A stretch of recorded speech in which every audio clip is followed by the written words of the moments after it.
नमस्कार दोस्तों, आज हम जॉन मिल्टन की famous poem on his blindness पढ़ेंगे। और ये जो है एक सोनेट है, 14 लाइंस की पोम है ये, जैसा कि आप देख ही सकते हैं। ये मैंने यहाँ लिखी हुई है, तो ये सोनेट है।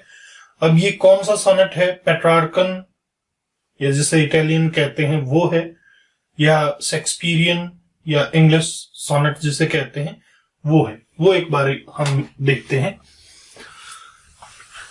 जो पेट्रार्कन सोनेट होता है या जो इटालियन सोनेट होता है उसे मिल्टोनिक सोनेट भी कहते हैं।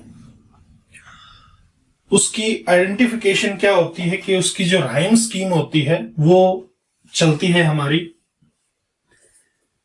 ए B B A, first 4 lines की, फिर रहती है ए बी बी ए, अगली 8 लाइनों की, और जो लास्ट की 6 लाइनें बचती हैं उसमें होता है C D E, C D E, या सी डी सी भी हो सकता है। मैंने सोनेट के ऊपर एक वीडियो अलग से बना रखी है जिसमें सोनेट, एलेजी, ड्रामा और शॉर्ट स्टोरी को डिस्कस कर रखा है।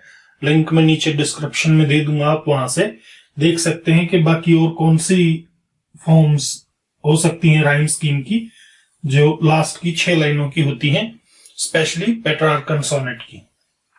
तो देखिए, इसमें देखते हैं हम हमारी जो राइम स्कीम है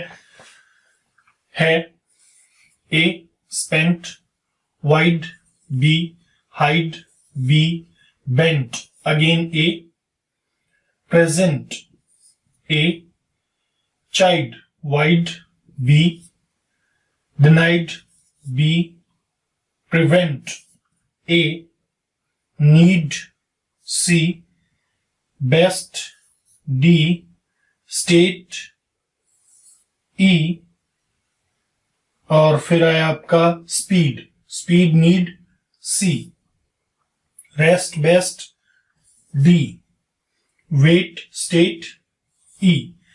तो ये जो हमारी राइम स्कीम है ये मैच हो रही है किससे? पेट्रार्कन सोनेट से, या जिसे मिल्टोनिक या इटालियन सोनेट भी कहा जाता है। तो राइम स्कीम के अकॉर्डिंग ये सही है, हमारा जो है पेट्रार्कन सोनेट है।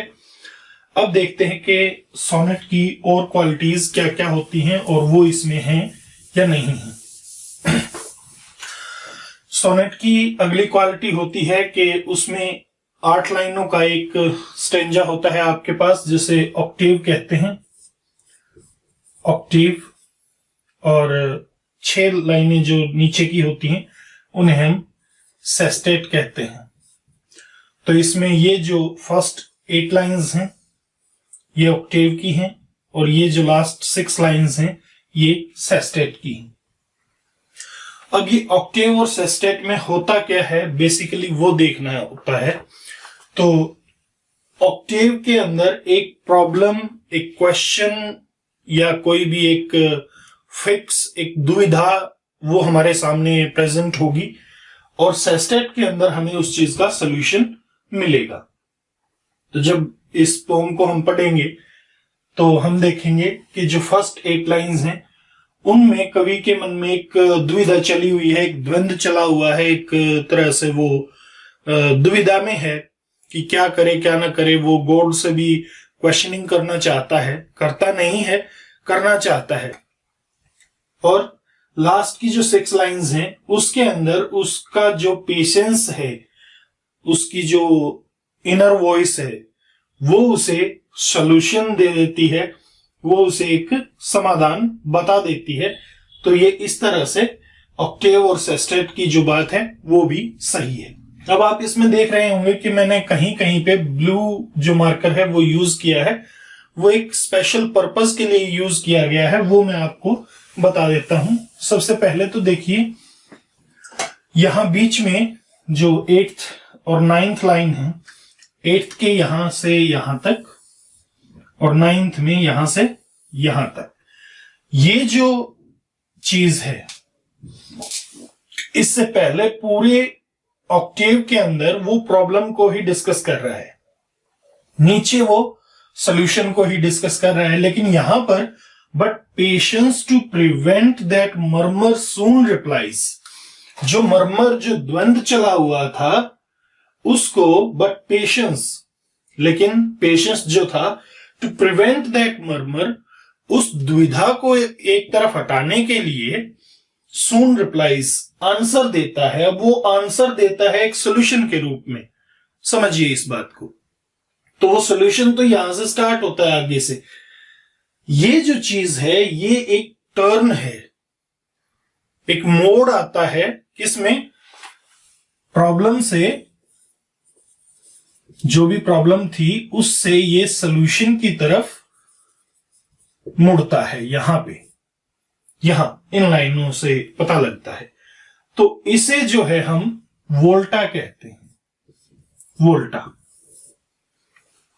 जो टर्न होता है, जो इंग्लिश सोनेट होता है उसके अंदर ये टर्न सडन होता है, अचानक से। लास्ट की जो 2 लाइनें होंगी उनके अंदर सडन टर्न मिलेगा आपको। इस तरह से देखने को नहीं मिलेगा कि यहां पे कवि जो है वो मुड़ गया है सॉल्यूशन की तरफ, ऐसा कुछ नहीं मिलेगा। वहां सडनली आपको टर्न मिलेगा।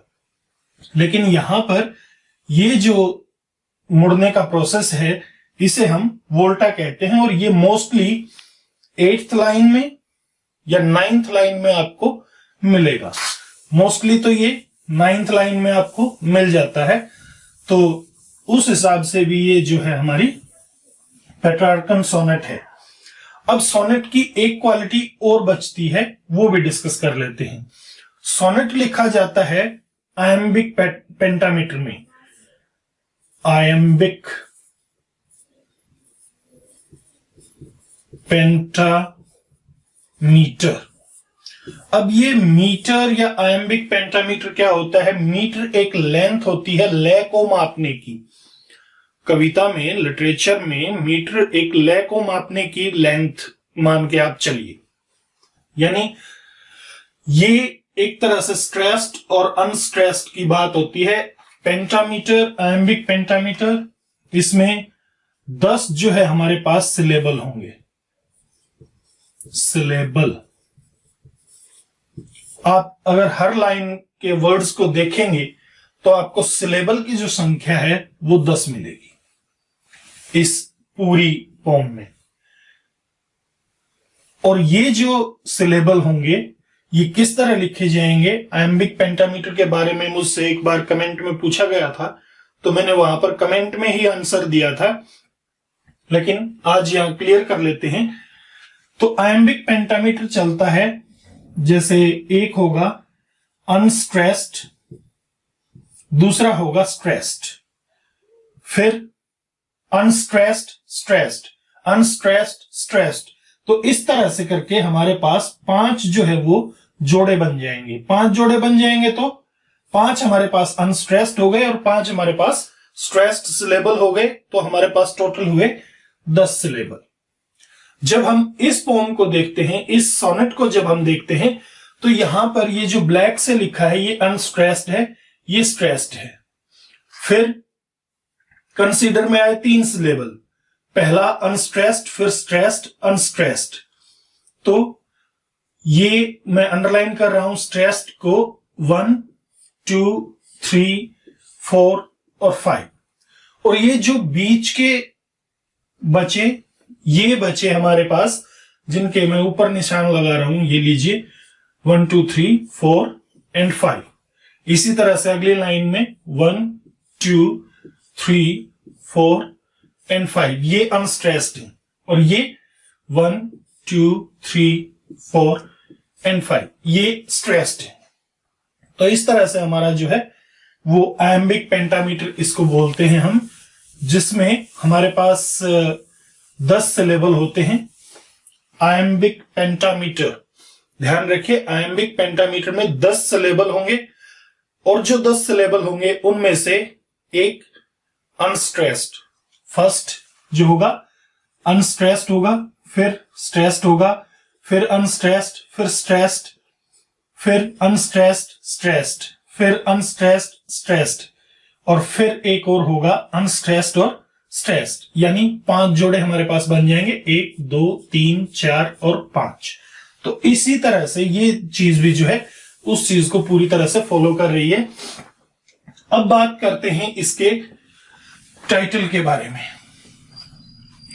देखिए, ऑन हिज ब्लाइंडनेस जो है वो जॉन मिल्टन की लिखी हुई पोम है, और जॉन मिल्टन जो थे वो किससे बिलोंग करते थे? प्यूरिटन एज से। वो बिलोंग करते थे प्यूरिटन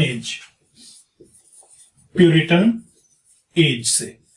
और प्यूरिटन एज का जो टाइम था वो चला था 1617 से 1660 तक। ये प्यूरिटन एज का टाइम रहा। इससे मिल्टन बिलोंग करते थे, जॉन मिल्टन। और जॉन मिल्टन जो थे वो कब पैदा हुए थे? वो पैदा हुए थे 9 दिसंबर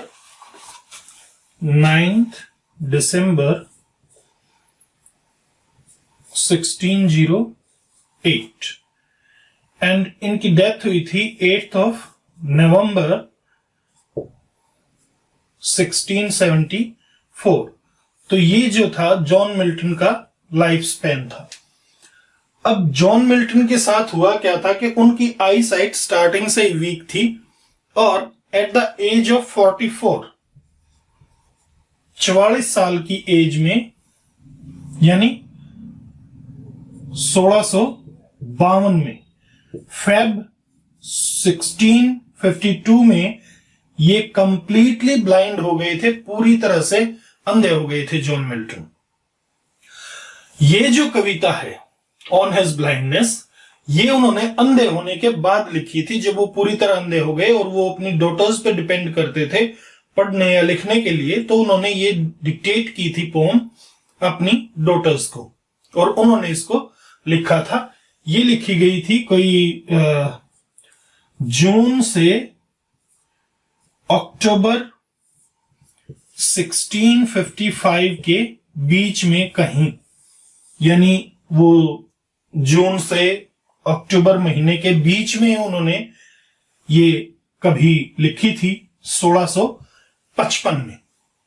तो ये डेट्स आप याद रखें। प्यूरिटन एज 1617 से स्टार्ट हुई, 1660 पे खत्म हो गई थी। जॉन मिल्टन 9 दिसंबर 1608 को इनका बर्थ हुआ था, ये पैदा हुए थे, और 8 नवंबर 1674 में इनकी डेथ हुई थी। फरवरी 1652 में 44 साल की एज थी इनकी। उस टाइम पे ये पूरी तरह से कंप्लीटली ब्लाइंड हो गए थे, अंधे हो गए थे, और उसके बाद जून से अक्टूबर 1655 के बीच इन्होंने ये जो पोम है वो लिखी। तो अब हम बात करते हैं थोड़ा सा इसके टाइटल के बारे में, कि ये टाइटल जो है ऑन हिज ब्लाइंडनेस, इसकी क्या स्टोरी है। इसके पीछे भी एक स्टोरी है, तो वो स्टोरी देखते हैं। स्टोरी क्या है कि जॉन मिल्टन ने जब ये लिखी स्टार्टिंग में ऑन हिज ब्लाइंडनेस, ये जो सोनेट लिखा, तो उन्होंने इसे कोई टाइटल नहीं दिया, कोई भी टाइटल नहीं दिया था। उनकी एक कलेक्शन उनका पब्लिश हुआ था 1673 में,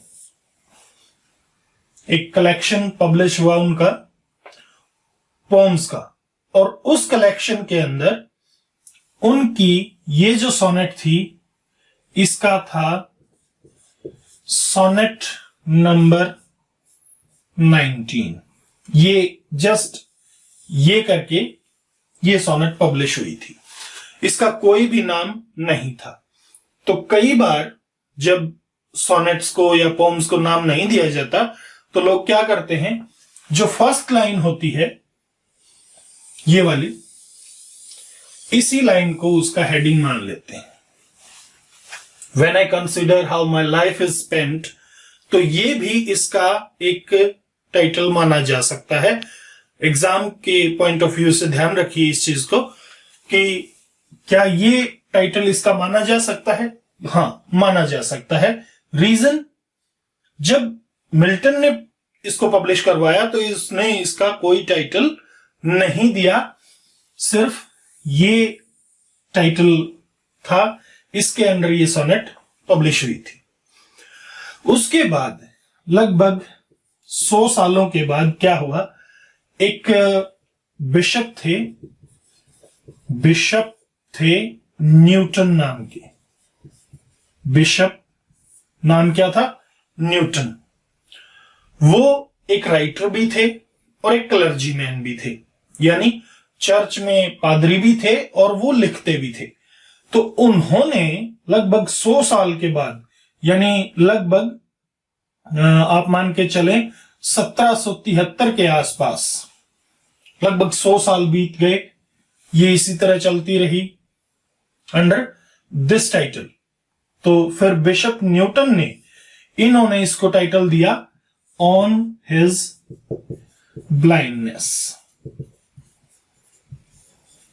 तो ये जो टाइटल था, ये इस पोम को पब्लिश होने के कितने दिनों के बाद मिला? लगभग 100 साल के बाद। लिखी कब गई थी? लिखी गई थी 1655 में। पब्लिश कब हुई? 1673 में। तो आप ये भी एक डिफरेंस जो है इसका देख लें कि कितने ईयर्स का गैप आता है। 55 में लिखी गई, जून से अक्टूबर के बीच में। 1673 में अंडर दिस सोनेट 19 के टाइटल के अंडर ये पब्लिश हुई। लगभग 100 साल के बाद बिशप न्यूटन ने इसको ऑन हिज ब्लाइंडनेस का नाम दे दिया, और आज जो है लगभग मोस्ट ऑफ द पीपल इस सोनेट को इसी नाम से जानते हैं कि मिल्टन का जो एक सोनेट है ऑन हिज ब्लाइंडनेस। अब इसमें पोम में आते हैं कि सारी की सारी जो पोम है वो किस बारे में है क्या नहीं है। उसके लिए एक वर्ड है, आप ध्यान रखिएगा, MATTHEW, मैथ्यू 25। मैथ्यू 25 ये न्यू टेस्टामेंट, जो बाइबल का वर्जन है न्यू टेस्टामेंट, उसके अंदर एक स्टोरी है, और स्टोरी का नाम है द पैराबल ऑफ गोल्ड। ये एक स्टोरी है, ये स्टोरी इस पोम से रिलेटेड है। तो ये स्टोरी क्या है, एक बार वो देख लेते हैं। इस स्टोरी के अंदर 3 जो है नौकर थे, एक मालिक था। उस मालिक ने इन तीनों नौकरों को बुलाया और उन्हें पहले को उसने 5 टैलेंट दिए,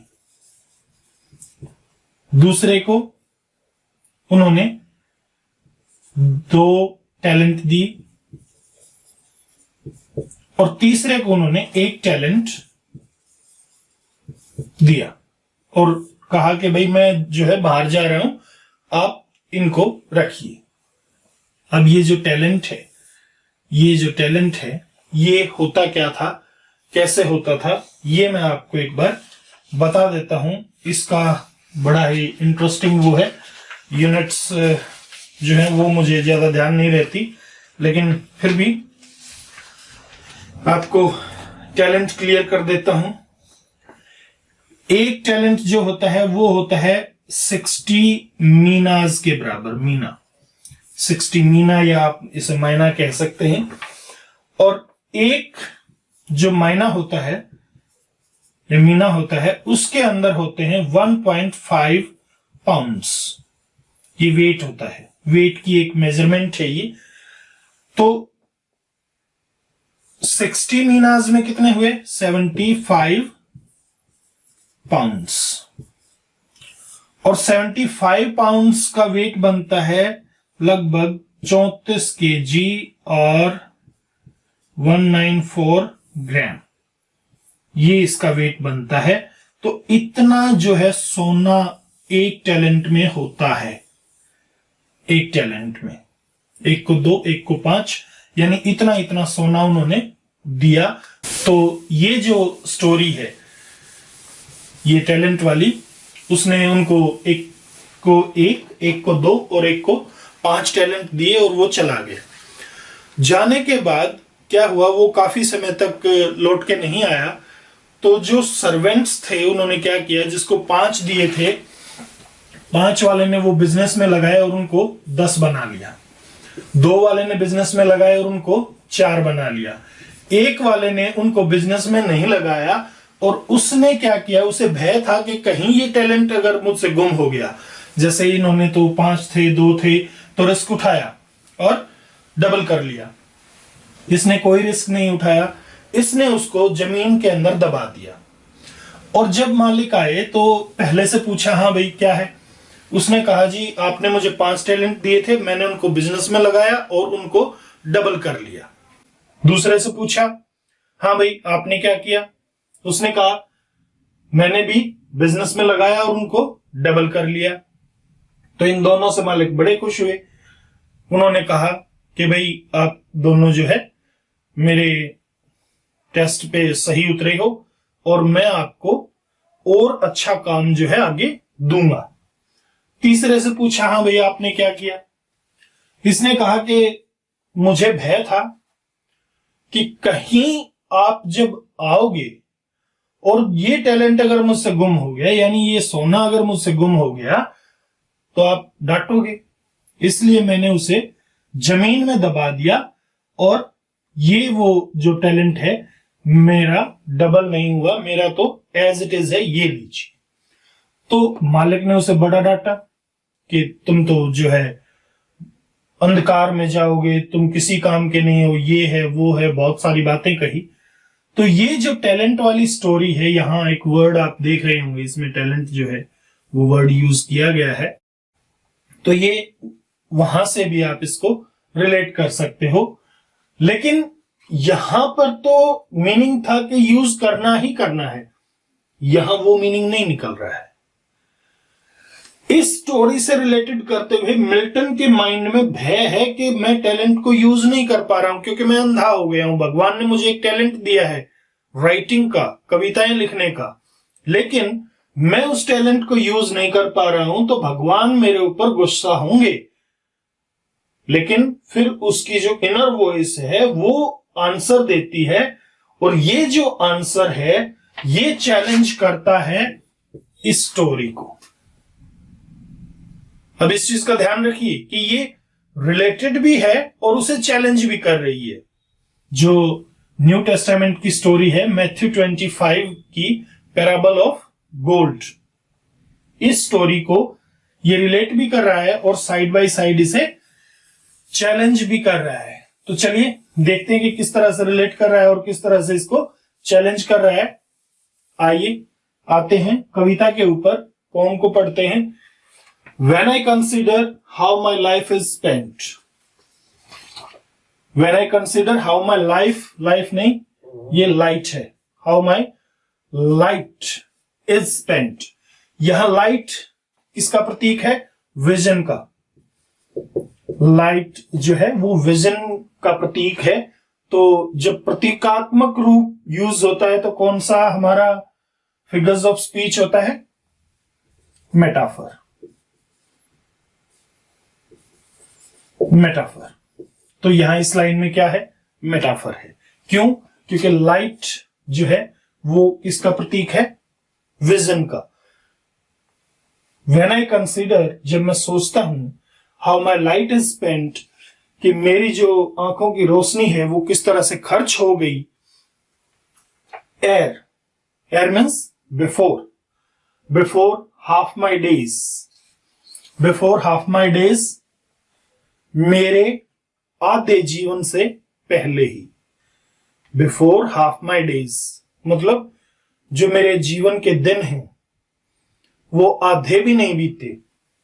44 की एज में ये ब्लाइंड हो गया था। ऑलमोस्ट मानते हैं कि भाई 100 साल तो इंसान जिएगा ही जिएगा, हालांकि ये नहीं जिया, लेकिन 44 की एज में ये ब्लाइंड हो गया था। तो ये कहता है कि लगभग 50 साल तो मेरी जो है आई साइट चलनी थी, लेकिन before half my days I have gone blind, complete blind in this dark world and white. अब ये देखिए, ये जो चीज है ये, इसे आप पोइटिक लाइसेंस कह सकते हैं। कैसे? In this dark world and white, dark world and white, rhyme scheme तो मैच करनी थी उसे। तो उसने क्या किया? डार्क एंड वाइड वर्ल्ड कहने की बजाय डार्क वर्ल्ड एंड वाइड कहा है। ये जो दोनों एडजेक्टिव्स हैं, ये और ये दोनों एडजेक्टिव्स वर्ल्ड के लिए ही यूज किए गए हैं। तो इस अंधकार में और विशाल संसार के अंदर, अब देखिए संसार अंधकार में नहीं हो सकता, संसार में तो लाइट है, लेकिन क्योंकि मिल्टन अंधा हो गया है तो उसे ये पूरी दुनिया ही जो है वो अंधकार में लग रही है। एंड दैट वन टैलेंट, आगे ना वही बात जो टैलेंट वाली है, एंड दैट वन टैलेंट, और वो जो एक टैलेंट है, which is death to hide, जो मौत है, टू हाइड छुपाना, यानी अगर मैं इस टैलेंट को छुपाता हूं, अगर मैं इस टैलेंट को यूज नहीं करता हूं तो ये मौत के समान है। जैसे ओल्ड न्यू टेस्टामेंट की स्टोरी में, मैथ्यू 25 की स्टोरी में उस नौकर को क्या कहा था कि तुम अंधकार में जाओगे, अंधेरे में जाओगे, ये तो पहले ही अंधा हो चुका है तो इससे ज्यादा अंधेरे में तो ये क्या जाएगा। लेकिन अंधकार यहां मौत, एक तरह से जो सजा आप कह सकते हैं उसको कह सकते हैं। तो ये कहता है कि अगर मैं इस टैलेंट को छुपाता हूं, यूज नहीं करता हूं, तो ये मेरे लिए मौत के समान है। lodged with me useless, and that one talent which is dead to hide lodged with me useless। और वो जो एक टैलेंट भगवान ने मुझे दिया जिसको छुपाना मौत के बराबर है, वो मेरे अंदर है। lodged मेरे अंदर निहित है, मेरे अंदर पड़ा है, दबा पड़ा है मेरे अंदर। कैसे? यूजलेस, बिना किसी काम के, मैं उसे काम में नहीं ला रहा हूं, मेरे अंदर निहित तो है वो टैलेंट, लेकिन किसी काम में नहीं आ रहा है। Though my soul more bent to serve therewith my maker. हालांकि, दो मीन्स हालांकि, my soul more bent, bent means eager, eager यानी उत्सुक है। वो क्या करने की उत्सुक है? मेरी सोल, मेरी सोल मीन्स यहां माइंड से आप कह सकते हैं। थ्रू आउट इस पोम में आपको वो मिलेगा मेटाफर। तो मेरा जो माइंड है मोर बेंट, बहुत ज्यादा ईगर है, क्या करने के लिए? To serve therewith my maker, इस टैलेंट से मेरे मालिक की सेवा करने के लिए, मुझे बनाने वाले की सेवा करने के लिए, दैट मीन्स गॉड की सेवा करने के लिए मैं तत्पर हूं, मैं ईगर हूं, मैं चाहता हूं। And present my true account, और मैं अपना ट्रू अकाउंट जो है वो प्रेजेंट करना चाहता हूं।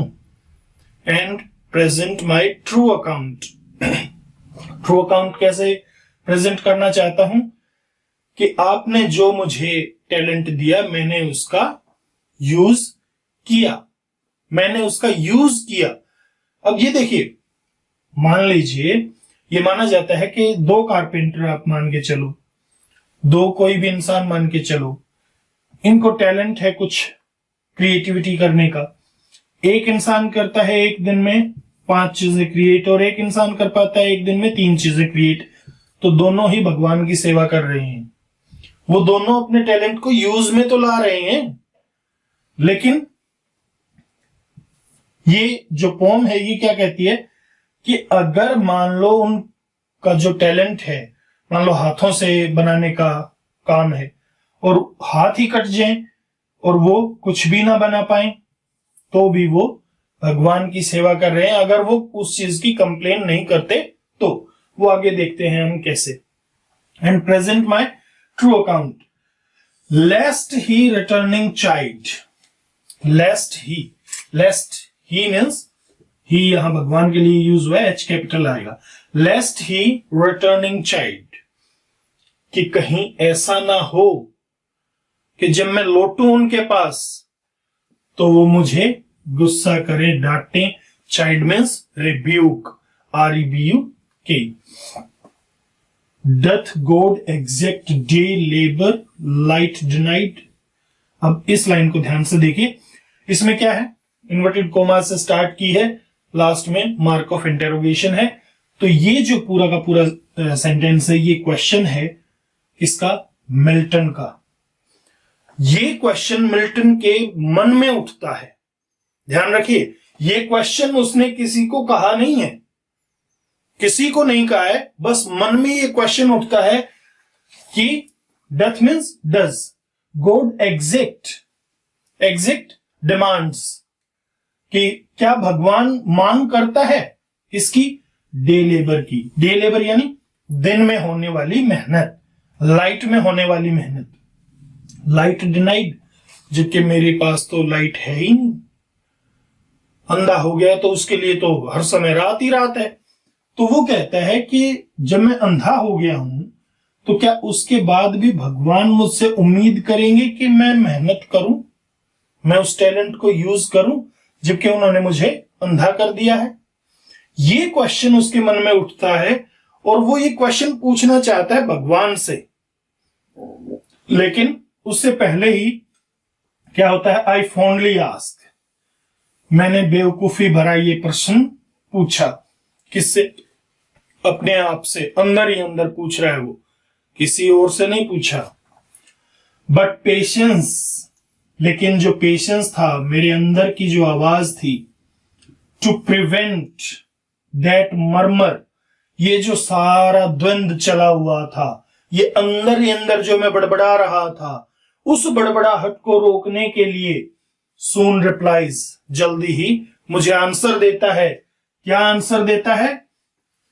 God doth not need, God does not need either man's work और हिज ओन गिफ्ट्स, कि ना ही तो भगवान को आदमी के कामों की जरूरत है और ना ही उसे अपने दिए हुए गिफ्ट्स यानी टैलेंट्स जो भगवान हमें देता है उनकी जरूरत है। भगवान को कुछ नहीं चाहिए। Who best bear his mild yoke, they serve him best। अब भगवान की बेस्ट सर्विस कौन करते हैं? प्रॉब्लम आ जाती है लाइफ में, मुसीबतें सबकी लाइफ में आती हैं। ऐसा कोई इंसान नहीं है कि जिसकी लाइफ में मुसीबतें नहीं आती। मुसीबतें सबकी लाइफ में आती हैं, लेकिन उन मुसीबतों को जो सबसे अच्छे तरीके से सहन करता है, यहां माइल्ड योग का अर्थ जो है, योग होता है जुआ जो बैलों के ऊपर रखते हैं हल जोतने के लिए, तो माइल्ड योग, माइल्ड मीन्स हल्का सा, क्योंकि भगवान अगर क्रश कर देगा तो बचेगा क्या। तो ये माइल्ड योग है, बहुत हल्की सी परेशानी है भगवान की तरफ से हमें दी हुई, हम उसको पता नहीं कितना बड़ा मान लेते हैं। तो जो उस परेशानी को बहुत अच्छी तरह से सहन करता है, वही भगवान की सबसे अच्छी सर्विस करता है। यानी जब हमारी लाइफ में परेशानी आ जाए तो हमें उसकी कंप्लेंट्स नहीं करनी चाहिए, उसके लिए बड़बड़ाना नहीं चाहिए, उसे सहन करना चाहिए।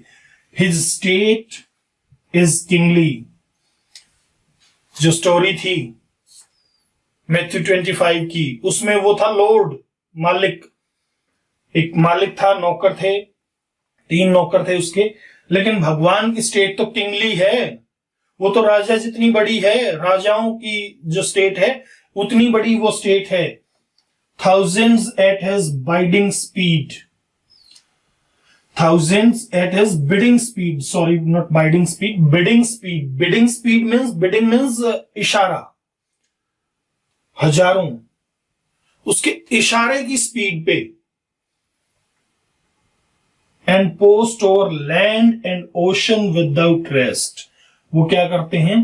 Post means to run quickly, बहुत जल्दी से, तेजी से भागना।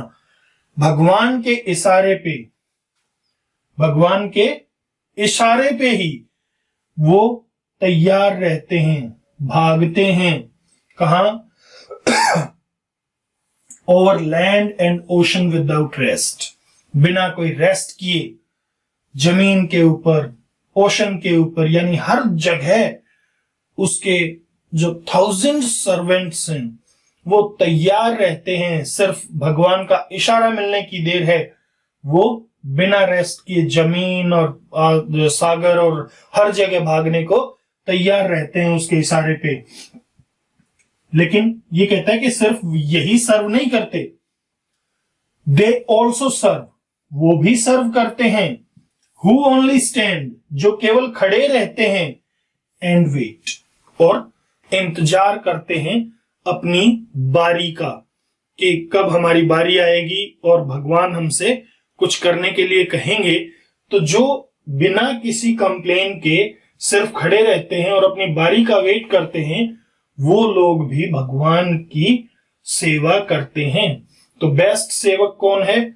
जो उसकी परेशानियों को बिना किसी कंप्लेन के सहन करता है। और सेवक कौन है? जो उसकी बाइडिंग स्पीड, यानी जो उसके इशारे पे जमीन और सागर और हर जगह दौड़ते रहते बिना रेस्ट किए, वो भी उसकी सेवा कर रहे हैं। और सेवा कौन करता है? और सेवा करता है वो जिन्हें कोई काम नहीं मिला, जिनको सिर्फ खड़ा रहना है उसकी सेवा में और इंतजार करना है अपनी बारी आने का, तो वो भी भगवान की सेवा कर रहे होते हैं।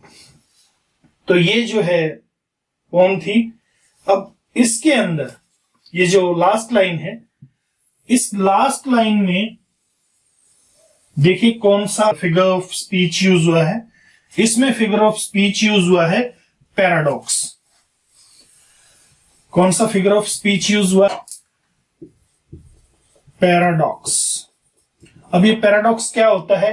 उसी स्टेटमेंट के अंदर एक जो है कॉन्ट्रास्ट होता है बहुत जबरदस्त। They also serve who only stand and wait, वो भी सेवा करते हैं जो केवल खड़े रहते हैं और इंतजार करते हैं। अब देखिए, सेवा करने के लिए कुछ ना कुछ तो करना पड़ेगा, लेकिन जो कुछ नहीं करते और सिर्फ इंतजार करते हैं, वो भी सेवा करते हैं। तो ये जो है इसमें पैराडॉक्स है। एक चीज, एक इसमें और फिगर ऑफ स्पीच यूज हुआ है, but patience to prevent that murmur soon replies. Reply कौन करता है? ह्यूमन बीइंग रिप्लाई करते हैं, लेकिन पेशेंस जो है उसको यहां पर ह्यूमन बीइंग की तरह यूज किया है, तो ये है पर्सोनिफिकेशन। इस लाइन में कौन सा फिगर ऑफ स्पीच है? पर्सोनिफिकेशन। ध्यान रखिएगा। एक और इसमें फिगर ऑफ स्पीच यूज हुआ है एलिट्रेशन। एलिट्रेशन क्या होता है? ये फिगर ऑफ स्पीच का वीडियो भी मैंने डाल रखा है, उसका भी लिंक मैं नीचे डिस्क्रिप्शन में डाल दूंगा। उसमें सिर्फ पैराडॉक्स हमने डिस्कस नहीं किया है, मेटाफर कर रखा है, सिमिली कर रखी है, पर्सोनिफिकेशन, एलिट्रेशन, ये उसमें डिस्कस कर रखे। अब एलिट्रेशन देखिए, ये यहां डेज ड इन दिस डार्क ड वर्ल्ड व वाइड व, ये जो है एक ही साउंड रिपीट हो रहा है बार बार, और उसे इस तरह से जो साउंड रिपीट होता है उसे हम क्या कहते हैं? एलिट्रेशन। तो इसमें ये चार जो है आपके फिगर ऑफ स्पीच यूज हुए हैं, मेटाफर यूज हुआ है, पैराडॉक्स यूज हुआ है, पर्सोनिफिकेशन यूज हुआ है और एलिट्रेशन यूज हुआ है। बाकी होप आपको पोम जो है समझ आ गई होगी। Thanks for watching. Question answers जो हैं इसके वो नेक्स्ट वीडियो में हम डिस्कस करेंगे। Till then, bye bye, have a nice day.